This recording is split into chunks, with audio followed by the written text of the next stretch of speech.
Hey, salut les loulous, c'est Tonton Hunter. J'espère que tout le monde va bien. Aujourd'hui, on repart dans des petits délires un peu reliques, vous savez que j'aime bien ça, avec une strat, ce qui est quand même assez rare sur la chaîne. Vous savez bien que c'est pas forcément mon instru de prédilection. Et ben aujourd'hui, j'ai un truc vraiment sympa à vous présenter, une Rebelle Relique 62. Ça va être l'occasion de vous montrer des choses qu'on voit pas d'habitude. Et puis, est-ce que ça vaut vraiment le coup? Est-ce que c'est vraiment le custom shop killer? Et ben, je vous en dis plus tout de suite. Allez, générique.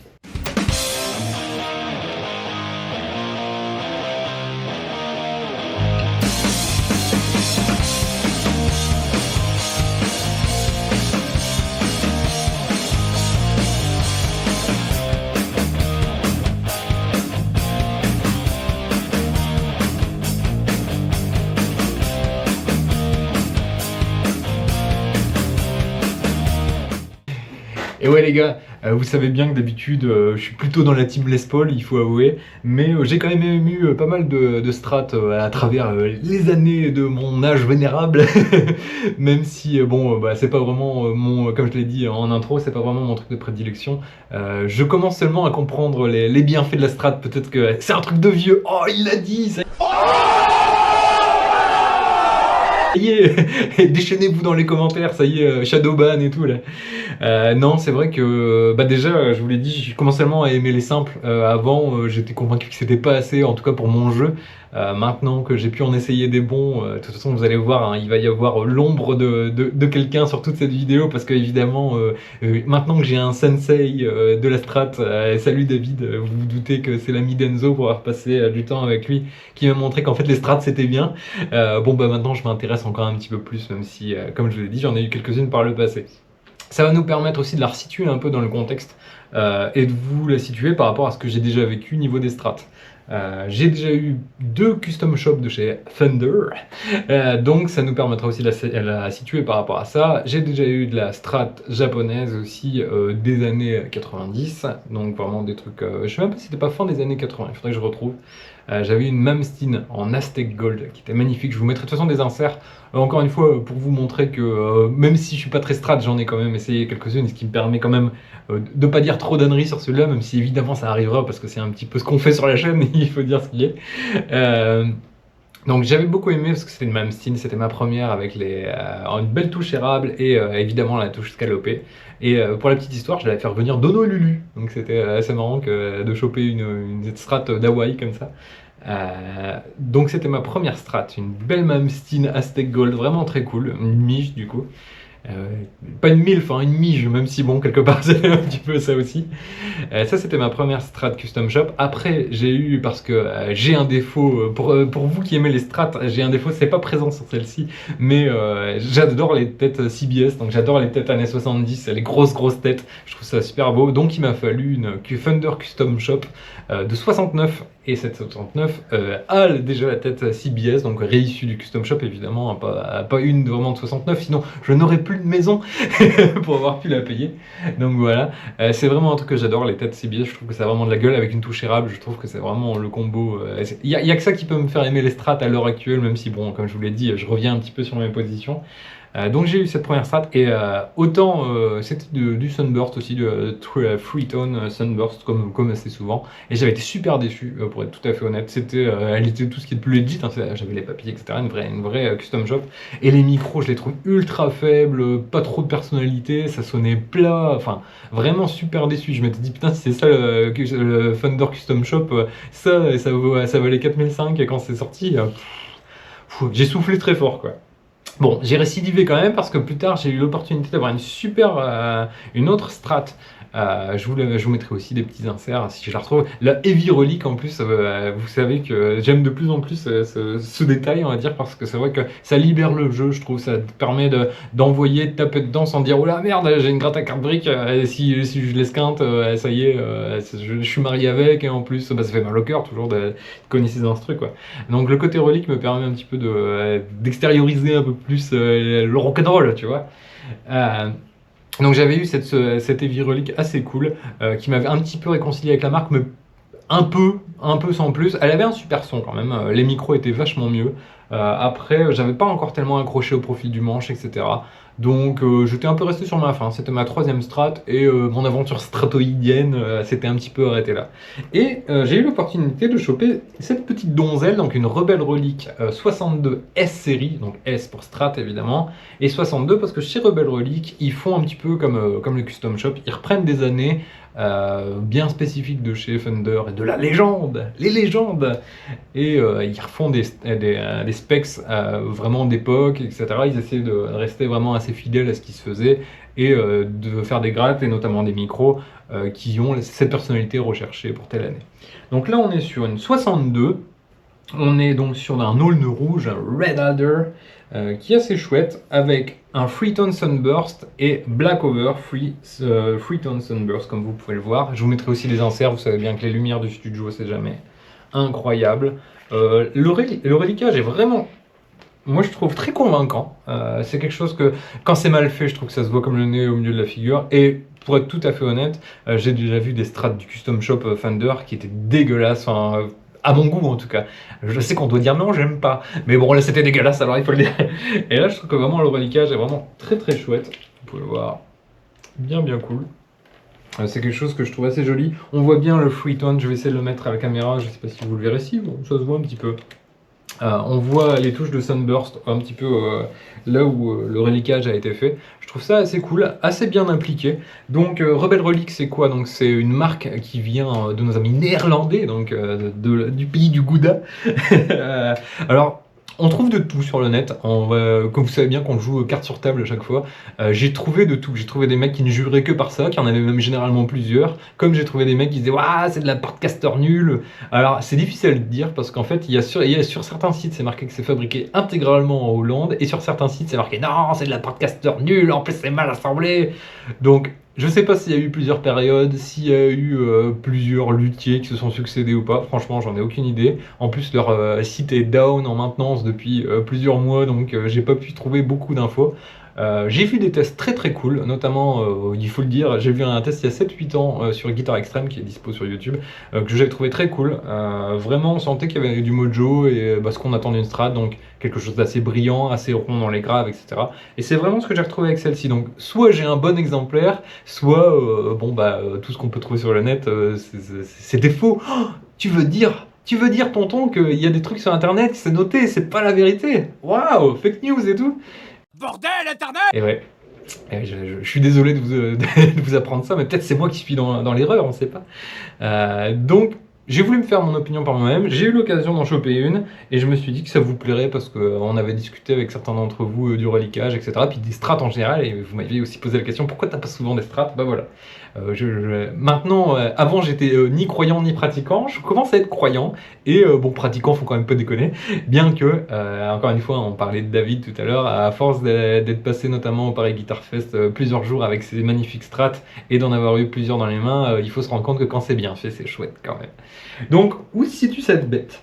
Eh ben, sur un prix neuf, on est sur 2700 balles. Donc, 2700, on arrive quand même sur du costaud, neuf. Là, on va dire les choses tout de suite, on va dire les termes. Je vais vous la faire à 1008, voilà. Donc, comme ça, on en parle tout de suite. Elle est complètement neuve, à part le reliquage, auras-tu décemment, comme un fin limier de la police, tu auras remarqué que waouh, elle est pas neuve, elle a des traces, elle a des coups. Oui, je continue à voir ça sur les annonces. Je suis toujours amazed par ce genre de commentaires, mais bon, pourquoi pas. Elle a pas dû être beaucoup jouée, pour être tout à fait honnête. On voit pas beaucoup de traces de jeu, les frettes elles sont vraiment nickel. J'ai l'impression que soit le bonhomme en avait plusieurs, etc., et qu'il l'a pas, soit il a pas accroché, soit il avait plein d'instrus comme moi. C'est vrai qu'il y a des guitares que je joue malheureusement pas assez, parce que avec le nombre, on peut pas tout jouer tout simplement. Donc voilà, comme je vous ai dit, 62. 2007-9, je trouve que ça fait un peu chéro. En toute honnêteté, de vous à moi, c'est pas pour lui faire de la pub, mais faisons-en quand même. C'est gratuit, je ne suis pas sponsorisé. Mais à 2007-9, franchement, je préfère mettre 3000 et acheter une Denso.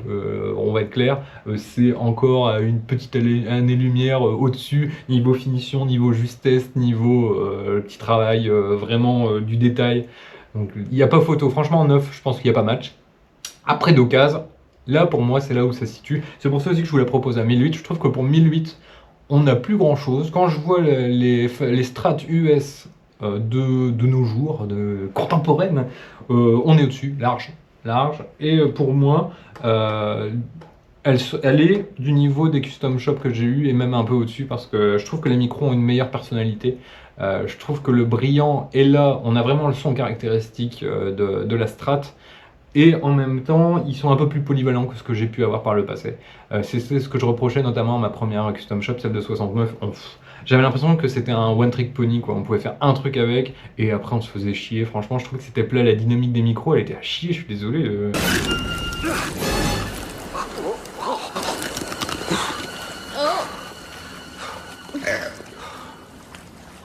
Je crois que ce garçon a perdu la tête. Tu l'as dit? C'est peut-être sacrilège, jetez-moi des pierres, mais franchement je m'emmerdais. Donc là on est sur une 62, les micros par contre sont des 63. J'ai vu que c'était souvent une combinaison qui revenait, et même pour les strats classiques, qui est quelque chose d'assez recherché visiblement. Par exemple, si vous cherchez les Strat 62, John Frusciante des Red Hot joue sur Strat 62. Bob Dylan aussi à un moment, d'après ce que j'ai pu voir. Bon, c'est pas la 64, l'Excalibur de Wayne's World, mais on n'est pas si loin finalement dans l'esprit. Ce que j'ai bien aimé sur cette strat, c'est le manche. Je suis assez difficile au niveau des manches. Là, on est sur un radius de 7,25, donc là, on est vraiment sur du vintage. Moi, j'aime bien. Je sais que ça plaît pas à tout le monde, mais voilà, je le dis, c'est un truc qui m'a bien plu. 7,25. Vous voyez touche palissandre, donc un red elder, donc je vous l'ai dit, donc Holm pour le corps. Rien de très inhabituel pour une strat, surtout typée vintage. D'habitude, je suis plus touche érable. Et je dois dire que celle-ci m'a pas embêté. La petite touche palissandre, elle fait vraiment vraiment bien le taf. Et moi, c'est surtout les micros que j'aime bien. Parce que ils prennent la disto, ils prennent le clean. J'aimerais bien, mon rêve aurait été de la tester pour le clean de la MS The One, qui est ma dernière claque en date. Et je suis à deux doigts d'en acheter un. Donc vous rendez compte que je veux acheter un ampli clean. Donc c'est qu'il se passe quelque chose. Soit je deviens très malade, vous vous rendez compte, les strats et des amplis clean en même temps, là, je pense que j'ai dû être contaminé par un virus extraterrestre, je sais pas quoi. Oh, je me fais du souci. Je me fais du souci. Mais c'est vraiment, encore une fois, au Paris Guitar Fest, c'est vraiment les combinaisons qui m'ont vraiment bluffé.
En ce moment, on en entend pas mal parler, hein, vous voyez, chez les amis, chez les copains de chez Palf, qu'on salue s'ils arrivent par ici. Et à plein d'autres magazines, sur la guitare extrême notamment. On voit que les copains d'AMS et de Denso font leur chemin d'ailleurs. Ça fait plaisir de voir que les gens qui bossent, qui s'y mettent, qui mettent les mains dans le cambouis, ils y arrivent. Donc big up aux copains. Et puis ça donne aussi, moi ça me donne la niaque aussi d'essayer d'y arriver. Et c'est aussi grâce à vous, je voulais vous remercier parce que les vidéos sont de plus en plus suivies. Ça c'est vraiment très cool. N'hésitez pas à vous abonner d'ailleurs si c'est pas encore fait parce que ça nous aide à mort. Vous avez vu, on a un partenariat avec Spira et tout, avec Two Notes, qui sont quand même pas rien. C'est quand même des sacrées marques. Et maintenant ils commencent à nous faire confiance et à nous filer des produits pour essayer et pas que. Ça c'est vraiment cool, c'est grâce à vous, donc merci, voilà, il ne sera pas dit que j'ai été ingrat. Donc c'est quelque chose que je voulais vous présenter. Cette fois-ci j'ai fait un petit peu, j'ai bousculé mes habitudes. J'ai d'abord enregistré les tests audio, donc je peux déjà vous parler de ce que j'ai fait vu que je viens de l'enregistrer il y a 1 heure quoi. Donc c'était assez cool de commencer par là. Tout de suite crunch. D'habitude, je commence par un test clean, mais là, le crunch, parce que c'est clairement ce qu'elle aime, clairement ce qu'elle veut. Je suis désolé, hein, je suis un peu un Stevie Ray Vaughan de Wish, mais bon, j'ai fait ce que j'ai pu. C'est quelque chose que j'adore. On n'est pas toujours bon dans ce qu'on aime. Bon, bah voilà, le crunch et le clean, j'adore en écouter, mais c'est vrai que c'est pas ma spécialité à jouer. Après, franchement, la guitare m'a bien aidé. C'est chouette aussi des guitares avec lesquelles on ne doit pas se battre pour les faire sonner. Et celle-ci, quand on va sur du crunch, on entend qu'elle veut ronfler, qu'elle veut avoir justement ce shuffle un petit peu très typique de tout ce qui est SRV, etc. C'est quelque chose que j'ai beaucoup aimé. J'ai fait un peu de Pink Floyd avec, vous le verrez aussi dans le test lead, très cool.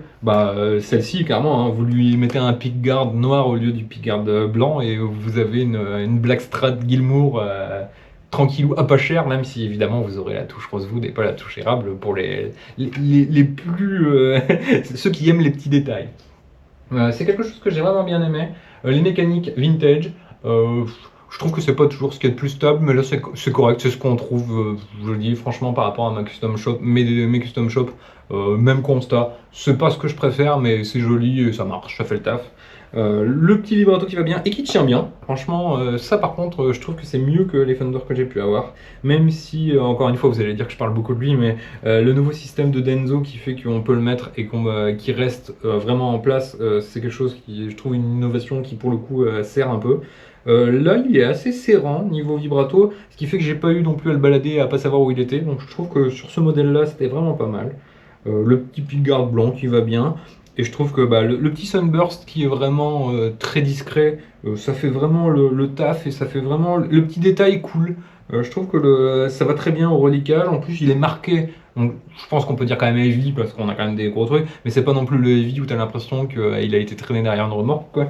Comme j'ai pu avoir par le passé, je vous mettrai aussi des inserts parce que ça, je me rappelle quand j'avais fait les annonces pour la vendre, je m'étais fait bien traiter. Oh, mais c'est inadmissible, vous rendez compte? Mais vous vous rendez compte? Comment vous voulez que ça, ce soit des traces d'usure crédibles et tout? Je dis, les gars, c'est Custom Shop, qu'est-ce que je dise à envoyer des lettres à Fender, dites-leur qu'ils savent pas ce qu'ils font, je sais pas. Donc ça m'a fait bien rire quand même, et c'est vrai que je vois encore le tollé que les gens se prennent quand ils vendent des trucs. Souvent, de toute façon, le reliquage, soit on adore, soit on déteste, hein. J'ai rarement vu entre les deux. Je vous avoue que moi, c'est un peu ma came, donc là-dessus, pas de souci. Je vous l'ai dit, on va se la faire à 1008 tranquillou. Ça permet d'avoir vraiment une strat très costaud qui, à mon avis, peut faire tourner studio, concert, tout ce que vous voulez. Je trouve qu'à ce prix-là, on est largement au-dessus des standards qu'on peut trouver dans ces prix-là. Donc, je trouve que c'est bel investissement, même pour moi, franchement, si j'avais une strat à choper, comme je vous l'ai dit, j'en joue pas souvent, donc je pense que c'est un bon investissement pour le prix. Assez cool. En plus, ça passe un peu partout niveau look, hein. Je trouve qu'on lui fait faire tout ce qu'on veut. Ce que j'ai bien aimé, donc c'est vraiment la progression des micros. Vous voyez, à un moment, je joue un petit peu au potard. Je sais pas si je vais tout laisser parce que évidemment, je cote un petit peu quelques passages, mais très réactif au potard, ce que j'aime de plus en plus. Un petit peu de vieillissement au niveau des boutons, ce que je trouve assez cool. J'aurais aimé un petit peu plus de vieillissement au niveau du pickguard, mais il fait pas non plus claquant neuf. Mais surtout de près là, c'est vrai qu'avec les néons, on a l'impression qu'il est blanc, un peu neuf. En réalité, il est un petit peu moins flashy que ce qu'il peut paraître à l'écran. Et les repères de touche sont un espèce de bois. Alors ça, j'ai pas d'infos dessus sur la fiche technique, mais je trouve ça très joli. J'essaierai de vous mettre aussi des plans. C'est quelque chose que je trouve assez fun. Je trouve qu'elle est vraiment bien. Après, une strat, on réinvente jamais vraiment la roue, hein. Je ne vais pas pouvoir vous en parler pendant 45 minutes pour vous dire voilà toutes les innovations qu'il y a. Au niveau, on sait bien que les strats sont pas non plus des instrus où on a énormément de choses très modernes. Surtout là sur des modèles d'inspiration vintage, fatalement c'est dans le cahier des charges, quoi. Donc voilà, j'espère que ça vous plaira. Petite Rebelle Relic 62, c'est quelque chose où je me suis vraiment amusé à jouer avec. Donc ça c'est bon signe, vous le verrez notamment sur les parties live, etc. Où franchement ça envoie. J'aime bien c'est que on reconnaît toujours le caractère strat dedans. Même quand on met de la disto, on entend un petit peu les rondeurs. Et j'en parlais avec Anto, d'ailleurs je vous mettrai, c'est peut-être qu'une seule minute, mais mon pote Anto qui est venu la dernière fois pour essayer les Das Viken, je lui ai fait essayer parce que je l'avais déjà reçu. Et il a joué avec et son premier commentaire, et je pense que ça résume bien, c'est il y a qu'une strat qui peut faire ça parce que c'est une strat qui fait de la strat, tout simplement.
ça veut pas dire grand-chose, mais je pense qu'on se comprend quand même. Il y a ce grain, notamment dans le clean et dans le crunch, avec la rondeur des cordes graves. Bah, si vous cherchez ce son-là, il n'y a pas 36 solutions, c'est une strat et puis rien d'autre, quoi. Donc ça, très cool. Vous allez voir, tous les tests, je les ai faits avec Genome, parce que en ce moment, c'est un petit peu ma cam, et puis je suis très content aussi de bosser avec Two-Notes, donc ce serait con de ne pas le faire. Vous inquiétez pas, je vais retourner à mes amplis, et surtout à mon AMS Revenge, dans très peu de temps, parce que justement, les amis de chez Two-Notes m'ont envoyé un Captor X, donc ça, je vais essayer de bosser dessus aussi, mais je voudrais vraiment... en fait, dans mes autres tests, j'ai toujours un petit peu été déçu du rendu, parce que je suis pas très bon en enregistrement, tout simplement. Il faut aussi avouer ses défauts et ses qualités. Et je trouve que le son de mes précédentes vidéos sur le Revenge, je lui rendais pas hommage et qu'il n'était pas fidèle à ce que j'entendais dans la pièce. Donc c'est pour ça que j'attends un petit peu avant de vous le présenter. Je veux vraiment maîtriser les outils pour lui rendre justice et enfin avoir un son qui va faire ah ouais d'accord, le Revenge il sonne comme ça. Ça si à un moment vous en chopez un, et ben vous aurez un truc fidèle quoi. Donc voilà, c'est pour ça aussi qu'en ce moment je joue un petit peu moins avec. Et en plus parce que honnêtement j'adore le Genome, vous allez voir. Sur le crunch, je suis sur un petit preset avec leur dernier ampli. Ils ont fait une mise à jour, la 1.8, avec des nouveaux amplis, notamment le Model T de chez Sun, qui est une dinguerie. Franchement, j'adore cet ampli. Et on sent encore la rondeur, même si on lui met un petit peu de disto dans la gueule, la belle rondeur stratoïdienne, comme on aime. Et bientôt, je vais vous présenter aussi un multi-effet, aussi simulation d'ampli, que mes amis lillois m'ont prêté, un Automne Ampero 2. Et franchement, je suis encore en train d'essayer de maîtriser la bête. Franchement, il est facile d'accès, mais pareil, pour vous faire un test vraiment avec un petit peu de recul et avoir passé quelques heures dessus, je préfère un petit peu prendre mon temps et vous en parler avec vous quand tout sera prêt. Donc voilà, je vais vous laisser avec les parties tests. On se retrouve fin du mois pour le Guitar Village Fest. Donc je vous mettrai aussi l'affiche, c'est fin mai. Vous allez voir, il y a plein de concerts, plein d'exposants. Cette fois-ci, je serai encore avec les amis Ben d'AMS et David d'Enzo Guitar. D'Enzo Custom, donc la team belge sera là en force, et notre ami Antoine aussi d'AMS, que je n'oublie pas. Donc voilà, profitez bien de cette strat. Là, je tourne le 30 avril, je vais partir quelques jours pour changer un petit peu d'air et souffler. Vous vous doutez qu'avec les événements récents, j'en ai besoin.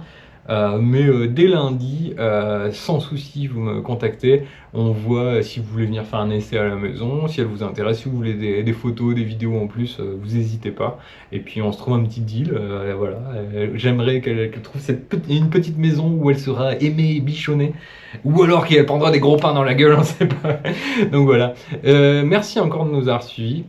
De nous avoir suivis, ça y est, je parle de moi au pluriel. Abonnez-vous pour ceux qui ne l'auraient pas encore fait, franchement ça nous aide. Et puis merci pour votre fidélité, c'était Tonton Hunter. Je vous laisse avec la phase de test, je pense pas qu'on fera de conclusion, je pense que j'ai suffisamment parlé de cette petite bestiole. Comme je vous l'ai dit, on a dit l'essentiel. Ça va, prenez soin de vous, à très bientôt, c'était Tonton Hunter. Ciao.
Hey!